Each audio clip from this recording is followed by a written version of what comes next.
अस्सलाम वालेकुम। आज हम लोग जो टॉपिक डिस्कस करने जा रहे हैं वो है एवोल्यूशन ऑफ फिश कल्चर। तो फर्स्ट ऑफ ऑल हमें पता होना चाहिए कि एवोल्यूशन क्या है। Evolution basically series of changing है जो या तो ऑर्गेनिज्म के लेवल पे भी आ सकते हैं या सेल लेवल पे, जिसे हम जेनेटिक एवोल्यूशन भी कहते हैं। इसका जो मेन पर्पस है वो है कि अडाप्टेशन ऑर्गेनिजम्स के अंदर लेके आना ताकि वो अपने इन्वायरमेंट में चेंज जो है उनको उनके अकॉर्डिंग अडाप्ट हो सके और सर्वाइव कर सके बेटर वे में। हम देखेंगे कि फ़िश कल्चर में किस तरह एवोल्यूशंस आई हैं। तो उसके कुछ बेसिक स्टेप्स हैं, मतलब उसकी आउटलाइन है, उसके टोटल हैं 9 स्टेप्स जो हम लोग इसमें डिस्कस करेंगे।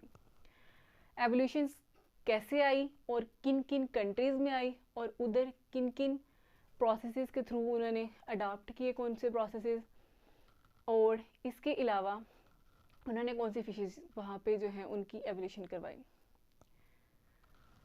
हम लोग देखेंगे कि कौन से पहले हम लोग देखेंगे आउटलाइन। तो आउटलाइन में इसकी बेसिकली इसमें हम लोग इसकी आउटलाइन देखेंगे जिसके हमारे पास यहाँ पे 9 स्टेप्स हैं।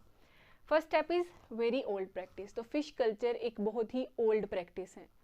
इसके अंदर हम देखेंगे कि इजिप्ट है, रोमन है, ये कंट्रीज़ जो हैं इन्होंने बहुत साल पहले जो है वहाँ फ़िश की कल्चरिंग स्टार्ट की थी और फ़िश को कंजर्व करना स्टार्ट किया था। देन हम देखेंगे कि मॉडर्नाइजेशन किस तरह आई है, किस तरह फर्टिलाइजर्स का यूज़ और फीड का यूज़ करने की वजह से जो फ़िश की पॉपुलेशन है वो इंक्रीज़ हुई है। फिर हम देखेंगे कि कौन से ऐसे आर्टिफिशियल मेथड्स हैं रिप्रोडक्शंस के और रियरिंग के। फिर हम लोग मेथड्स देखेंगे कि किस तरह हम पोल्यूशन की वजह से जो हमारी फ़िश का लेवल डिक्रीज़ हो गया है या नेविगेशन की वजह से उसे कैसे रीस्टॉक कर सकते हैं। देन हम देखेंगे कि नॉर्थ अमेरिका में, सेंट्रल अफ्रीका में, लैटिन अमेरिका में। लैटिन अमेरिका हम लोग बेसिकली 2 रीजन्स को कहते हैं, north America plus south America को हम कहते हैं लैटिन अमेरिका। और यहाँ पर जो लैंग्वेज है वो लैटिन बोली जाती है, इसीलिए इसको कहते हैं लैटिन अमेरिका। देन हम देखेंगे कि पाकिस्तान और इंडिया में फ़िश कल्चर जो है वो किस तरह इवॉल्व हुआ और कौन सी फ़िशेस जो हैं उनको कल्चर किया गया। फिर क्योंकि ज़्यादातर जो कंट्रीज़ हैं उन्हें कार्प को ही कल्चर किया गया, इसलिए हम लोग कार्प की क्वालिटीज़ को देखेंगे। अब हम लोग एवोल्यूशन ऑफ फिश कल्चर का जो फर्स्ट पॉइंट है उसे डिस्कस करने लगे हैं, जो कि हमारे पास है वेरी ओल्ड प्रैक्टिस। कि फ़िश कल्चरिंग एक बहुत ही ओल्ड टाइम से जो है वो चलती आ रही है। अब हम कुछ ऐसे कंट्रीज़ को डिस्कस करेंगे जिनमें एंशियंट टाइम में जो है वो फ़िश कल्चरिंग स्टार्ट हुई थी और उनमें हम देखेंगे कि कौन सी उन्होंने फ़िशेस को कल्चर किया था और उनके अंदर डिफरेंसेस क्या हैं हर कंट्री के अंदर। और पहले देखेंगे कि सुमारियन। तो सुमारियन जो है ये आजकल मॉडर्न जो है इसे हम लोग कहते हैं इराक का रीजन जो है। तो इन्होंने फर्स्ट टाइम फ़िश को कल्चर किया था, फर्स्ट टाइम फ़िश कल्चरिंग की थी, फ़िश कल्चरिंग की थी। और कितने ईयर्स पहले की थी? इन्होंने की थी 4000 BC। देन आते हैं इजिप्टियंस, इन्होंने की थी 3000 BC में। और इनका क्या था कि इनके पास नॉलेज था कंजर्वेशन का फिशेस को, क्योंकि इजिप्टियंस या मिस्र के रीजन्स के जो पीपल हैं उनके लिए मशहूर है कि ये क्या करते हैं, ममीफिकेशन करते हैं। तो ये क्या करते थे, कंजर्व कैसे करते थे, ममीफिकेशन करते थे फिशेस की। देन अगर हम लोग देखें ये ममीफिकेशन करते हैं फिशेस की, और इसमें ये था कि इनकी जो टेम्पल्स थी, जो स्टैम्प थी, उसके ऊपर फिश की पिक्चर थी, फिश पिक्चर थी इनकी टेम्पल के ऊपर, जिससे ये पता चला था कि ये जो यहाँ पे जो पीपल हैं वो फिश कल्चरिंग करते हैं। अब इजिप्ट जो है, ये इजिप्ट किस कॉन्टिनेंट में आता है? तो ये पूछा जाए तो ये एक हमारे पास आता है अफ्रीका कॉन्टिनेंट के अंदर, इजिप्ट, मिस्र। अब रोमन्स जो है इन्होंने क्या किया था, इन्होंने रियरिंग की थी फिशेस की, rearing of fishes in pond. तो इन्होंने पहली दफ़ा पॉन्ड में जो है वो फिशेस को रियर किया था, और इन्होंने किया था अबाउट 2500 BC में। और यहाँ पे क्या था कि यहाँ के जो अरिस्टोक्रेट थे, अरिस्टोक्रेट मतलब कि किसी जो रीजन है उसके जो सुपीरियर पीपल्स होते हैं, मतलब जो फर्स्ट क्लास में आ रहे होते हैं, अमीर लोग, अरिस्टोक्रेट यहाँ के जो थे वो अगर उनका कोई गेस्ट आता था तो उसके आगे ये फ़िश की जो डिश थी वो सर्व करते थे आगे। तो ये यहाँ तक जो थी ये हमारे पास है ओल्ड प्रैक्टिस। तो इसके बाद कहते हैं कि सेंचुरीज से इंडो पैसिफिक रीजन जो है, इंडो पैसिफिक रीजन में सेंचुरीज से क्या हो रही है, फिश कल्चरिंग।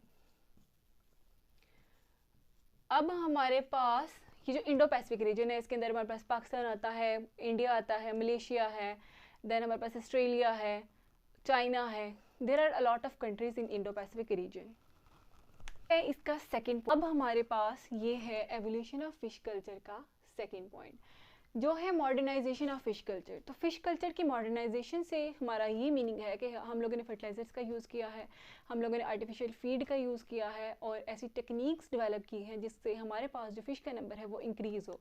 और जैसे हमारे पास पॉपुलेशन का नंबर इंक्रीज़ हो रहा है, उस डिमांड को जो है, बढ़ती हुई डिमांड को फ़िशेज़ की, वो हम लोग क्या करें, मेनटेन कर सकें। और इसके अलावा हम लोग फ़िश के जो कल्चरिंग है उसे हम लोग अर्निंग भी कर सकें। ठीक है। और इसमें कुछ कंट्रीज़ का हम लोग बताएंगे कि इनमें कब जो है वो एवोल्यूशन ऑफ फिश कल्चर हुई है, मतलब किस तरह इनमें जो फ़िश कल्चरिंग है उनमें एडवांसमेंट आई है और कब आई है, और इनमें कौन कौन सी फ़िशेज़ जो हैं उन्हें कल्चर किया गया है डिफरेंट कंट्रीज़ में। First of all we study about China. तो चाइना में जो फर्स्ट फ़िश कल्चर हुआ था वो हुआ था 2000 BC पहले, और सबसे पहले किसकी हुई थी, कॉमन कार्प की। तो कार्प एक ग्रुप ऑफ फिशेस कहते हैं, तो इधर हम इसे चाइना में ली भी कहते थे, यहाँ के एक एम्परर का नाम था ली। इसके अलावा कॉमन कार्प के यहाँ पे ग्रे कार्प और मड कार्प जो है वो भी कल्चर हुई थी। देन कंबोडिया, तो कंबोडिया में जो फर्स्ट टाइम फिश कल्चर हुई थी वो थी 500 BC पहले। यहाँ पे जो फिश कल्चर हुई थी वो कौन सी थी, कैट फिश। तो कैट फिश इसे क्यों कहते हैं, क्योंकि इसके जो ब्लेबर हैं, ब्लेबर, वो कैट के विस्कर्स के साथ बहुत ज़्यादा रिजेंबल कर रहे होते हैं, इसलिए इसे कहते हैं कैट फिश। अब अगर हम लोग यूरोप की बात करें तो जो सेंट्रल यूरोप है वहाँ पे जो फिश कल्चर हुई थी वो कौन सी थी, किप्रिनिडाए फैमिली की।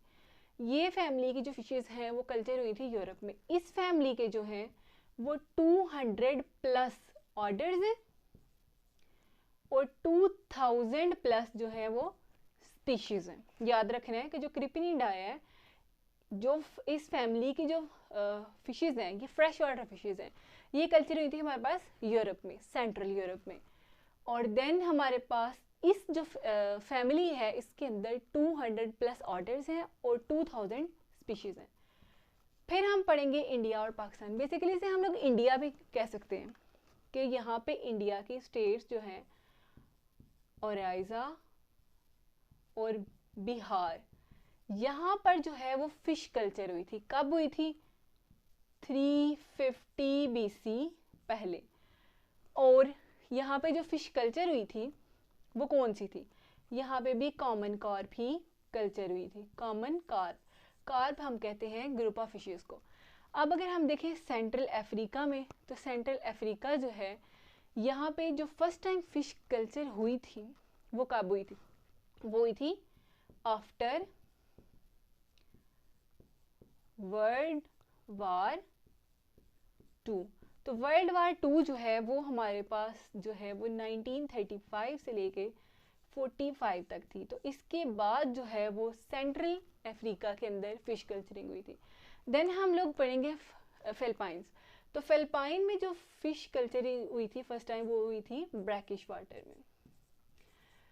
तो ब्रैकिश वाटर एक ऐसा वाटर है जिसमें साल्ट की क्वांटिटी जो है वो ज़्यादा होती है लेकिन सी वाटर से कम होती है। जब फ्रेश वाटर जो है वो मीट करता है सी वाटर से, मतलब जो रिवर है जब वो एंटर हो रहा होता है सी के अंदर, तो उस रीजन के दरमियान जो एक रीजन होता है जहाँ पे दोनों कंबाइन हो रहे होते हैं, जिसे हम एस्ट्रीज कहते हैं, उस वाटर को कहते हैं जिसमें मिडिल रेंज में साल्ट होता है, ना फ्रेश वाटर से ज़्यादा और सी वाटर से थोड़ा सा कम, उस वाटर को हम कहते हैं ब्रैकिश वाटर। तो फिलिपाइंस जो थे उन्होंने फर्स्ट टाइम ब्रैकिश वाटर के अंदर जो है वो कल्चर की थी फिश। अगर हम देखें जापान, तो यहाँ पे एंग्विली फॉर्म, मतलब ईल जो हैं, ईल जो फिश हैं, ईल, उनके ऑर्डर को हम कहते हैं एंग्विली फॉर्म। वो यहाँ पे कल्चर हुई थी जापान के अंदर। और एंग्विली फॉर्म जो ऑर्डर है ईल का, उसके आगे से सब ऑर्डर्स हैं 8 सब ऑर्डर्स। और अगर लैटिन अमेरिका, हमारे पास बेसिकली 2 रीजन्स को कंबाइन करके हमारे पास लैटिन अमेरिका कहते हैं। लैटिन अमेरिका इसलिए कहते हैं क्योंकि यहाँ पे लैटिन लैंग्वेज जो है वो बोली जाती है, और इसके बाद यहाँ पे जो फिश कल्चरिंग है वो ज़्यादातर किसमें है, वो मिडिल ईस्ट में है, एक्सेप्ट इसराइल। हम लोग डिस्कस करेंगे कि development of artificial reproductions and rearing of fishes, के फिशेस में किस तरह आर्टिफिशियल रिप्रोडक्शन होगी और रियरिंग होगी। इनका भी बेसिकली जो मकसद है वो ये है कि हम लोग जो फ़िश कल्चर है इसे इम्प्रूव कर सकें, ताकि हम लोग फ़िश का जो नंबर है और क्वालिटी है वो इम्प्रूव कर सकें। तो हम यहाँ पे जो फर्स्ट टाइम आर्टिफिशियल रिप्रोडक्शन हुई थी वो थी साल्मोनिड्स की। साल्मोनिड्स जिसमें कौन सी फिशेस, ट्राउट्स, जो कि फ्रेश वाटर फिशेस हैं, इनकी फर्स्ट टाइम जो है आर्टिफिशियल रिप्रोडक्शन हुई थी। अब हम लोगों ने जो कल्चर सिस्टम है ना, फिश कल्चर सिस्टम, उसे 3 टाइप्स में डिवाइड किया है। किस बेस पे? On the basis of culture, on the basis of enclosure, on the basis of density. अब जो on the basis of culture जो है हम लोगों ने फिश कल्चर को डिवाइड किया है, तो उसमें जो फर्स्ट है वो है monoculture,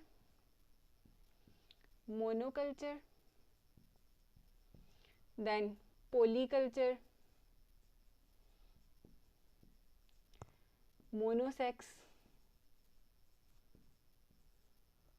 and polysex culture. Culture की बेस पे जो है इसकी जो है वो ये 4 टाइप्स हैं, monoculture, polyculture, monosex culture and polysex culture. Monoculture ऐसा होता है जिसमें एक ही काइंड की जो स्पीशीज़ हैं उन्हें कल्चर किया जाए। अगर एक ही काइंड की स्पीशीज़ को एक पाउंड में या स्पेसिफिक रीजन में कल्चर किया जाता है उसे हम कहते हैं मोनोकल्चर। पोलीकल्चर जो है इसमें एक ही वाटर में रहने वाली 2 डिफरेंट स्पीशीज़ को जो है वो कल्चर किया जाता है। मोनोसेक्स कल्चर के इसमें एक ही कोई स्पीशीज़ की सिर्फ मेल्स या फीमेल्स जो हैं उन्हें कल्चर करेंगे। बेसिकली यहाँ पे हम लोग ज़्यादा जो ब्रीडिंग एनिमल्स हैं उनकी पॉपुलेशन को मेंटेन करने के लिए उन्हें कंजर्व करते हैं, उन्हें कल्चर करते हैं यहाँ पे। पोलीसेक्स कल्चर मतलब इसमें 2 डिफरेंट स्पीशीज़ हैं, उनमें से 2 डिफरेंट स्पीशीज़ हैं, किसी एक के मेल और किसी एक का फीमेल भी ले सकते हैं और उन्हें कल्चर करा सकते हैं हम लोग यहाँ पे। और इसके बाद अगर हम इंक्लोयर की बेस पे बात करें, तो इंक्लोयर की बेसिस पे जो फिश कल्चर है उसकी 3 टाइप्स हैं। एक हमारे पास है cage fish culture, pen fish culture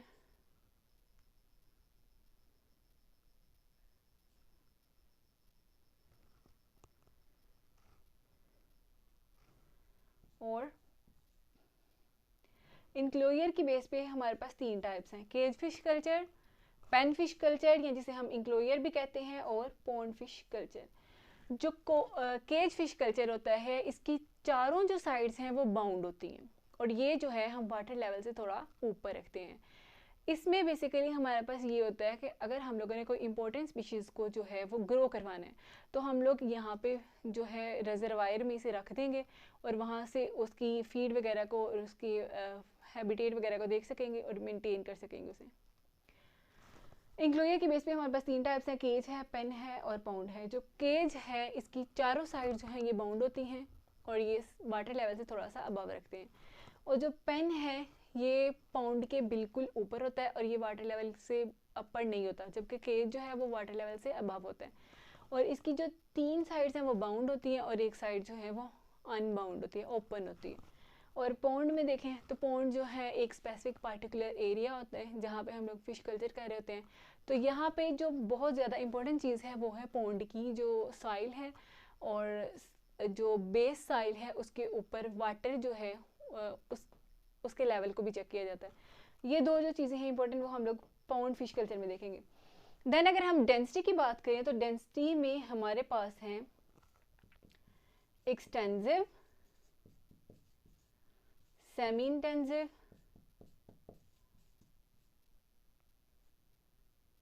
intensive and intensive,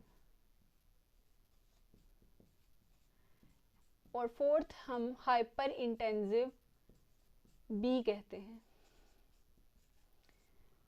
अब जो सबसे कम कल्चर होगी फिश वो होगी एक्सटेंसिव कल्चर में। क्यों? क्योंकि एक्सटेंसिव कल्चर में ये नेचुरल रिजर्वायर के ऊपर हम लोग फिश को कल्चर कर रहे होते हैं, ना तो इधर हम लोग आर्टिफिशियल फीड देते हैं और ना उन्हें लुक आफ्टर कर रहे होते हैं। यहाँ पे टोटली जो फिश कल्चरिंग होती है वो नेचुरल रिसोर्सेज के ही थ्रू होती है, और इनकी जो हम लोग पर हेक्टेकर इनकी जो अमाउंट होगी वो हमारे पास होगी ऑलमोस्ट 1000 kg पर हेक्टेकर। और अगर हम सेमी इंटेंसिव देखें तो इसमें हम लोग हाफ जो है वो आर्टिफिशियल फीड दे रहे होते हैं और हाफ डिपेंड कर रहे होते हैं नेचुरल फीड के ऊपर। यहाँ पे जो हमारे पास पॉपुलेशन होगी फिशेस का जो नंबर होगा वो होगा मोर देन अबाउट 10,000 होगा, इंटेंसिव में होगा मोर देन 10,000। डेंसिटी के बेस पे अगर हम देखें तो 4 टाइप्स हैं, मेन टाइप्स 3 हैं। 4 जो है हाइपर इंटेंसिव, वो हम लोग ये एक्वेरियम वगैरह में जो फिशेस हैं उसके इन्वायरमेंट को कहते हैं हाइपर इंटेंसिव। फर्स्ट जो है वो है extensive fish culture. Extensive fish culture ऐसा एक फिश कल्चर है जिस पे हम लोग फिशेस की जो ग्रोथ है उसके लिए जो रिसोर्सेज हैं वो नेचुरल होते हैं, कोई भी आर्टिफिशियल वगैरह फीड वगैरह जो है वो हम लोग नहीं दे रहे होते। यहाँ पे जो फिश का नंबर है पर हेक्टेकर वो अबाउट 1000 होता है। देन हमारे पास है सेमी इंटेंसिव, यहाँ पे हाफ जो है वो डिपेंड कर रहे होते हैं हम लोग नेचुरल फीड के ऊपर और हाफ जो है वो आर्टिफिशियल फीड भी प्रोवाइड कर रहे होते हैं। ये भी लार्ज वाटर बॉडी होती है, लेकिन इससे जो है वो एज कम्पेयर टू एक्सटेंसिव जो है वो छोटी वाटर बॉडी होती है, और इसके अंदर जो फिशेस का नंबर है पर हेक्टेकर वो अबाउट 10,000 kg पर हेक्टेकर होता है। और जो इंटेंसिव फिश कल्चर है इसमें टोटली जो है स्मॉल पैचेस के अंदर हम लोगों ने पाउंड बनाए होते हैं, पाउंड को कन्वर्ट किया होता है और लुक आफ्टर कर रहे होते हैं, टोटल हमारे कंट्रोल में होता है। इसमें हम लोग आर्टिफिशियल फीड देते हैं और इधर जो प्रोडक्टिविटी है वो सबसे ज़्यादा है, और हम लोग पर हेक्टेकर 10,000 kg से ज़्यादा जो है वो यहाँ से फ़िश जो है वो ऑब्टेन कर रहे होते हैं। और हाइपर इंटेंसिव जो है ये हमारे पास जो एक्वेरियम वगैरह में फिशेस हैं उन्हें कहते हैं। अब जो है कल्चर की बेस पे इसके 3 टाइप्स हैं, कल्चर, इंक्लोजर और डेंसिटी। कल्चर में monoculture, polyculture, monosex culture, polysex culture. Enclosure में cage fish culture, pen fish culture, pond fish culture. Density की बेस पे extensive, semi intensive, intensive and hyper intensive fish culture. Evolution of fish culture का 4th point देखेंगे, जो हमारे पास है development of fish culture for restocking and rearing technique. Restocking हम इसलिए करेंगे क्योंकि हमारे पास जो पॉपुलेशन है फ्रेश वाटर की फिशेस की वो डिक्रीज़ होगी। वो किस वजह से होगी? वो इंडस्ट्रीज़ के हार्म की वजह से होगी। इंडस्ट्रीज़ जब अपना अपना वेस्ट डिस्पोज, जितना भी उसका वेस्ट मटेरियल है वो जब वो सी वाटर में या फ्रेश वाटर में उसे फेंकेगी तो उस वाटर उन केमिकल नहीं। अब हम लोग पढ़ने लगे हैं एवोल्यूशन ऑफ फिश कल्चर का 4th point, development of fish culture for restocking and rearing technique. तो हमारे पास फ़िश कल्चर जो है ये हम लोग रीस्टॉकिंग के लिए इसलिए यूज़ करते हैं कि जो फ़िश का नंबर है वो फ्रेश वाटर में डिक्रीज़ हो जाता है, और वो फर्स्ट उसकी जो मेन रीज़न है वो इंडस्ट्रीज़ की वजह से, कि इंडस्ट्रीज़ का जो वेस्ट है उसकी वजह से जो है वो फिशेस के पैटर्न में, स्विमिंग पैटर्न्स में, उनके बिहेवियर पैटर्न में, रिप्रोडक्टिव पैटर्न्स में चेंजेस आते हैं और इवन उनकी डेथ भी हो जाती है। देन अगर नेविगेशन की वजह से भी जो फ़िश का नंबर है, पॉपुलेशन है, वो डिक्रीज़ हो जाती है। हाइड्रो इलेक्ट्रिक इंडस्ट्रीज़ जो हैं उनकी वजह से फ़िश का नंबर डिक्रीज़ हो जाता है। तो इसलिए हम लोग क्या करते हैं, हम लोग रीस्टॉकिंग करते हैं ताकि उसके नंबर को मेंटेन कर सकें फ़िशेस के। यूरोप जो है वो आजकल ओरिएंटेड है ह्यूमन की कंजप्शंस के लिए, फ़िश को कल्चर करना और रीस्टॉकिंग करने के लिए। ये रीस्टॉकिंग करता है यूरोप, ताकि जो लेवल है उसे मेंटेन कर सके और जो ह्यूमन की कंजप्शन के लिए डिमांड है फ़िश की उसे भी फिल कर सके। हम लोग यहाँ पे ये कुछ कंट्रीज़ को डिस्कस करेंगे कि इनमें फ़िश कल्चरिंग कब हुई थी और कौन सी फ़िश की हुई थी, क्योंकि ज़्यादातर जो कंट्रीज़ हैं उनमें कार्प की कल्चरिंग हुई थी। तो हम लोग कार्प की क्वालिटीज़ को भी डिस्कस करेंगे। फर्स्ट जो है वो है नॉर्थ अमेरिका। तो नॉर्थ अमेरिका में हमारे पास कोल्ड वाटर और वार्म वाटर जो है वो फ़िश कल्चर हुई थी। अब जो कोल्ड वाटर है वो है साल्मोनिड, जिसे हम लोग फ्रेश वाटर फ़िश भी कहते हैं। और जो वार्म वाटर है वो हमारे पास है ब्लैक बास। अगर सेंट्रल अफ्रीका की बात करें तो इसमें जो फ़िश कल्चरिंग हुई थी वो हुई थी after world war two. World war two, तो वर्ल्ड वार हमें पता है कब थी, 1935 से लेकर 1945 तक, वर्ल्ड वार टू। अब लैटिन अमेरिका। लैटिन अमेरिका में हमारे पास क्या आता है, इसमें north America plus south America आते हैं। तो कहते हैं इसमें जो मिडल ईस्ट है एक्सेप्ट इसराइल, वहाँ पे फ़िश कल्चरिंग होती थी बहुत ज़्यादा एक्सेस में। अगर पाकिस्तान में या इंडिया में बात करें तो यहाँ पे फ़िश कल्चरिंग स्टार्ट हुई थी 350 BC में और बेसिकली इंडिया के रीजन थी। इंडिया की दो स्टेट्स थी हमारे पास, ओराइज़ा प्लस बिहार। यहाँ पे जो फ़िश कल्चर हुई थी वो भी थी कार्प। तो अगर कार्प की कैरेक्टरिस्टिक्स देखें ना, तो कार्प का जो ग्रोथ रेट वो ज़्यादा होता है, इनकी नॉन प्रेडेटरी नेचर होती है,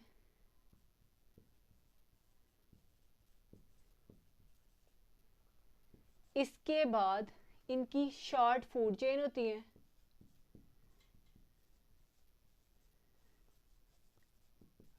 और इससे हमें